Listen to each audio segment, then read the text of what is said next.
Alléluia. Alors ce soir, en quelques petites minutes, je vais te parler du combat des consacrés. Amen. Dis avec moi, je suis consacré. Alors, le combat de consacrés est une suite de ce que je t'ai dit hier comme titre principal de mon message. On va vaincre les 7 royaumes de Satan. Dis avec moi, les 7 royaumes de Satan. Les 7 royaumes de Satan. Ils sont vaincus dans le nom de Jésus. Amen. Alléluia. Quelqu'un acclame Jésus. On va bénir le Seigneur pour les chantres. Et mes différents messages que j'aborderai dans cette conférence se trouvent dans mes 3 derniers livres. Bon, c'est vrai que dans la bande-annonce, on dit c'est celui-là mon dernier. 6 sagesses pour révolutionner ton mariage. Mais en fait, les derniers livres, ce sont les boosts, qui sont des livres de formation. Ce sont de vrais ouvrages. Donc le tout dernier a pour thème la 3e présence de Dieu, l'onction. Amen. Alléluia. Et c'est par rapport justement à ce thème d'onction qu'il fait partie des éléments pour lesquels Dieu m'a parlé. Jésus dit, l'Esprit du Seigneur est sur moi. Il m'a oint pour annoncer une bonne nouvelle. Oint, ça veut dire aussi pratiquement mettre à part. Ça veut dire mettre à part, mais équiper. Que Dieu t'équipe, que sa faveur soit avec toi. Dans le nom de Jésus. Dis avec moi, le combat, je ne t'entends pas bien, le combat des consacrés. Jérémie chapitre 1, verset 5. Jérémie, le chapitre 1, verset 5. Amen. On y va, 1, 2, 3. On lit ensemble, 1, 2, 3. Avant que je t'eusse formé dans le ventre de ta mère, je vous entends pas. Hein? On reprend ensemble, 1, 2, 3. Laisse un peu. Je te connaissais. Et avant que tu fusses sorti de son sein, je t'avais consacré, je t'avais établi prophète des nations. Alléluia. Quelqu'un donne un bon amen. Amen. Dieu nous révèle une chose très importante, c'est que la consécration d'une personne ne commence pas le jour où elle décide de se dédier à Dieu. Le mot consacré, qui est tiré de l'hébreu Kodesh, Kadosh, qui sont différentes nuances. Même la sainteté sont des instances différentes de la sanctification. La sanctification ou la consécration veut dire que quand on dit quelqu'un est consacré, ça veut dire on l'a destiné à faire ça, à faire la chose de manière exclusive. Exclusive. Alléluia. Si je suis consacré à prêcher l'évangile, je ne peux pas faire autre chose. Je ne peux pas faire autre chose. Se consacrer, c'est être mis à part. C'est ne pas faire ce que tous les autres font.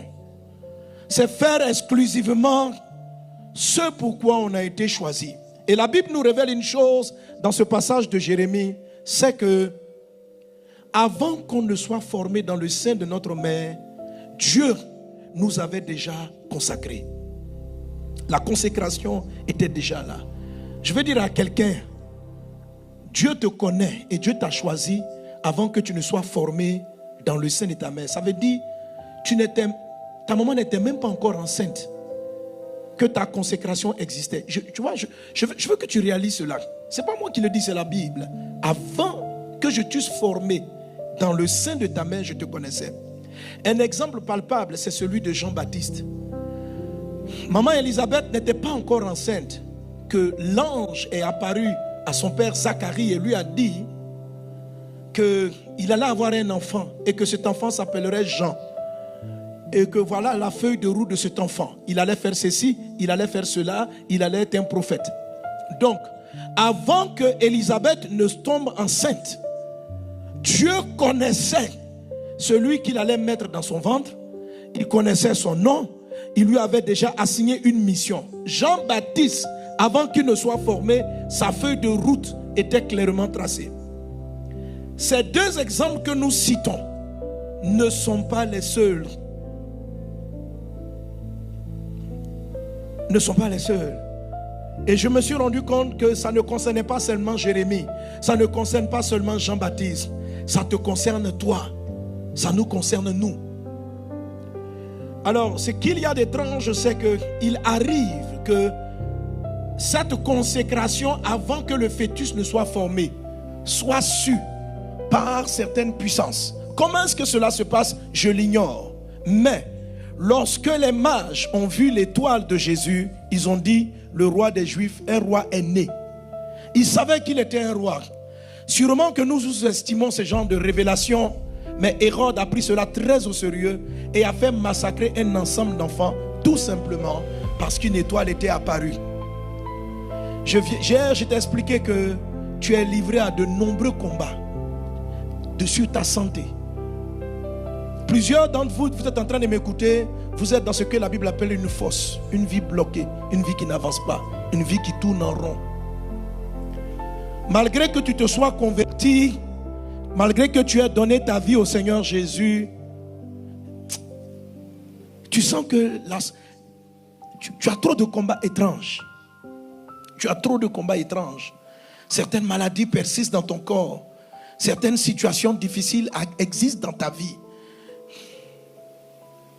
Je veux te dire, je viens de la part de Dieu te dire, tu es combattu de même que Hérode a combattu la naissance de Jésus, de même que les frères de Joseph ont combattu Joseph, tout simplement parce qu'il a dit, j'ai vu 11 étoiles et la lune et le soleil se prosterner devant moi. Joseph lui-même étant la 12e étoile. Ses frères vont dire ceci, tuons-le à cause de son songe. Qu'est-ce qu'un songe? Pour que tant de haine, le diable puisse posséder des frères pour mettre fin au jour de leur petit frère. Qu'est-ce qui a pu se passer? Lorsqu'une personne est choisie avant qu'elle ne naisse, Dieu a un regard particulier sur elle et l'ennemi en veut particulièrement à sa vie. Quelqu'un est-il avec moi? Donne un bon amen à Jésus. Donne un bon amen à Jésus. Parce que Dieu avait annoncé que 400 ans après leur esclavage, Israël allait sortir du désert. Israël allait sortir, de l'Égypte. Quand les 400 années sont arrivées, Pharaon s'est levé et a fait massacrer tous les enfants mâles parce qu'il était à la recherche d'une étoile. Lorsqu'une étoile apparaît, elle vient comme un roi éclairer des peuples, des nations, des familles. Lorsque le monde souffre, Dieu cherche, Dieu place des hommes bien avant qu'ils ne soient formés. Ton appel ne commence pas le jour où tu as commencé à sentir que Dieu t'avait choisi. Tu n'étais même pas formé dans le ventre de ta mère, pendant même que tu étais encore païen. L'apôtre Paul peut dire ceci dans le livre de Galates. Il dit, lorsque celui qui m'avait mis à part depuis le ventre de ma mère m'a appelé, pendant longtemps il était païen, mais l'apôtre Paul témoigne que son appel n'a pas commencé, son choix n'a pas commencé au moment où l'ange l'a visité, où Jésus l'a visité et lui a dit que tu es mon serviteur. Il dit ceci dans le livre de Galates chapitre 1. Lorsqu'il plut à celui-là, comme aidez-moi à trouver ce passage. Alléluia. Il dit, lorsqu'il a plu à Dieu de le mettre à part, aussitôt il ne consultait ni la chair ni le sang, parce que Dieu l'avait choisi déjà. Dis à un voisin, Dieu t'a déjà choisi. Merci la com. C'est Galates combien? C'est ça, Galates chapitre 1, verset 15. On peut le lire ensemble. Mais lorsqu'il plut à celui qui m'avait mis à part dès le sein de ma mère et qui m'a appelé par sa grâce, on y va, de révéler en moi son fils, afin que je l'annonçasse parmi les païens, aussitôt je ne consultais ni la chair ni le sang. Mon ami, je viens te dire de la part de Dieu que ce n'est pas le jour où tu dis Jésus, je te reçois comme mon Seigneur, que tu as été sélectionné. Tu as été sélectionné, tu n'étais même pas formé. L'apôtre Paul dit la même chose.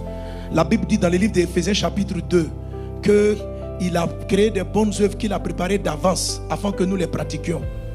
Donc, toi et puis Dieu, votre appel ne commence pas maintenant. Ta maman n'était même pas encore enceinte de toi.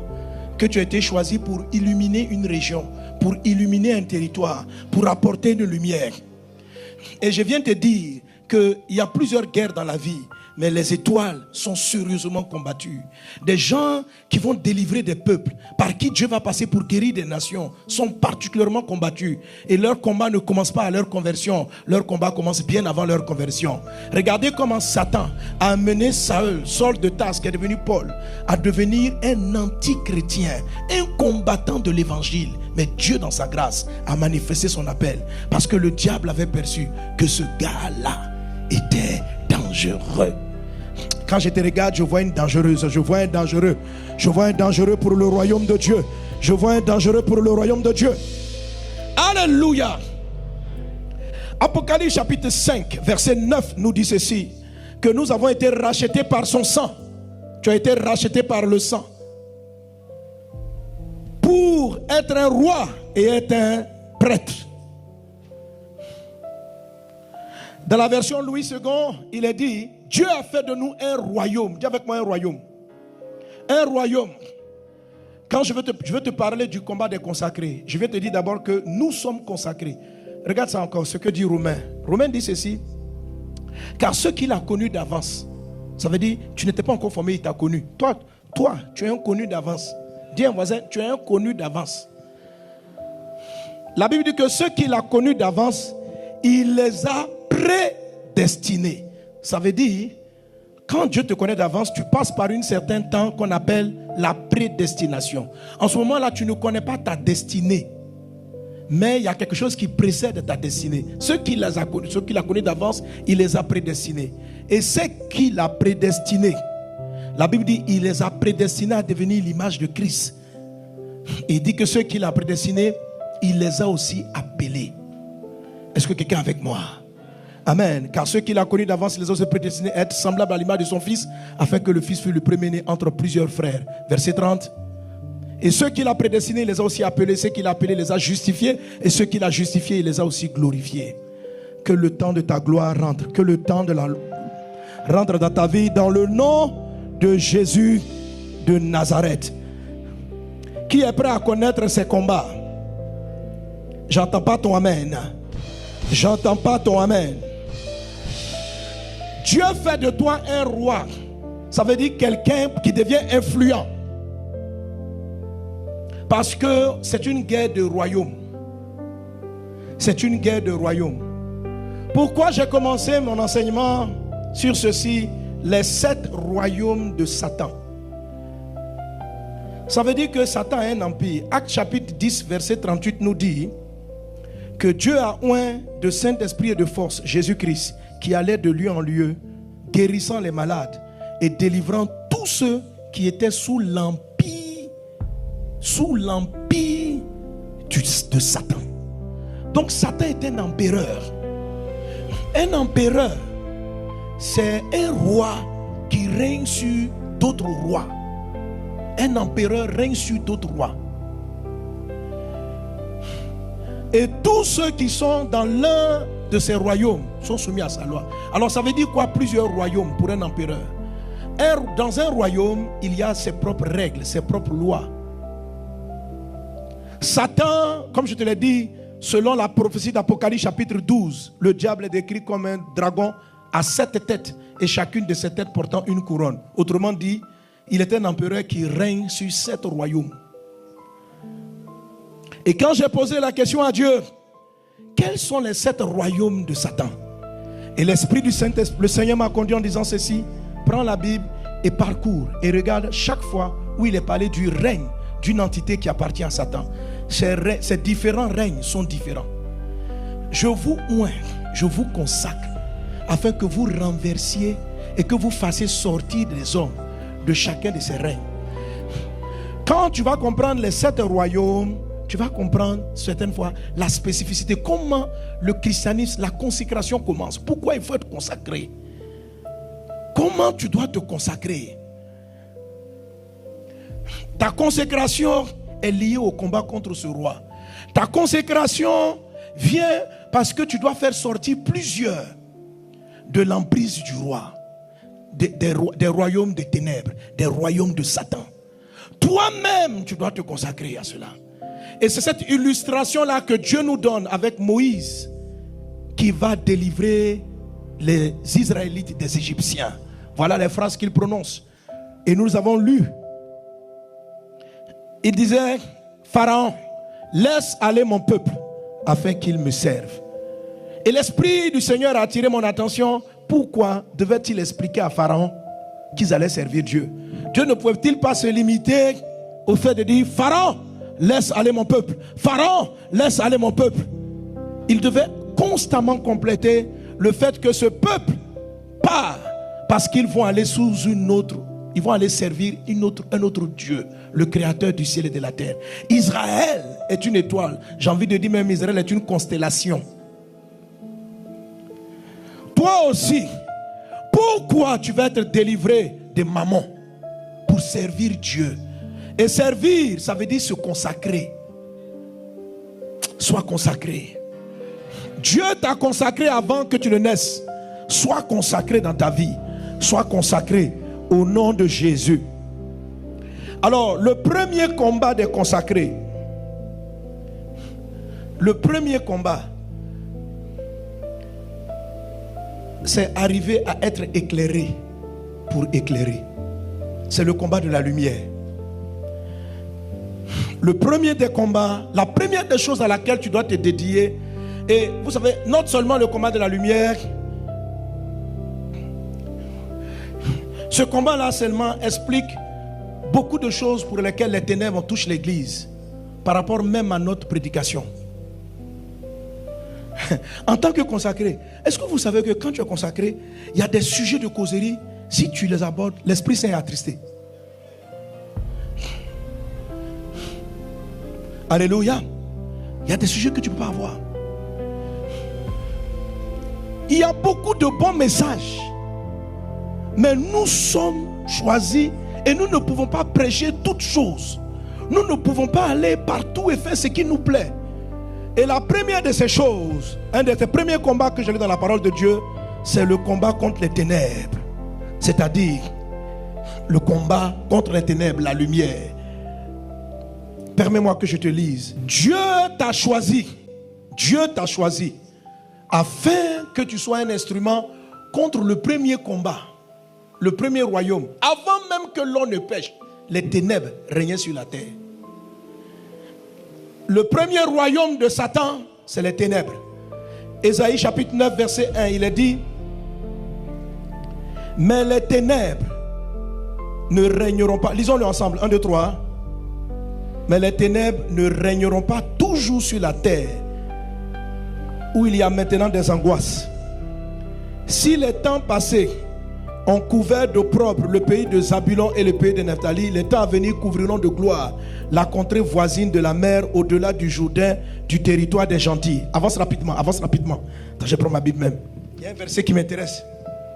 La Bible dit: les ténèbres ne régneront pas toujours sur la terre. Donc les ténèbres règnent. Je dis que chaque fois que Dieu a frappé Pharaon, il dit: laisse aller mon peuple pour qu'il me serve. Et il l'a frappé 10 fois. Et à chacune de ces fois, c'était pour un service spécial à Dieu. Moi, je ne t'en parlerai. Je ne sais même pas si je vais pouvoir toucher les 7.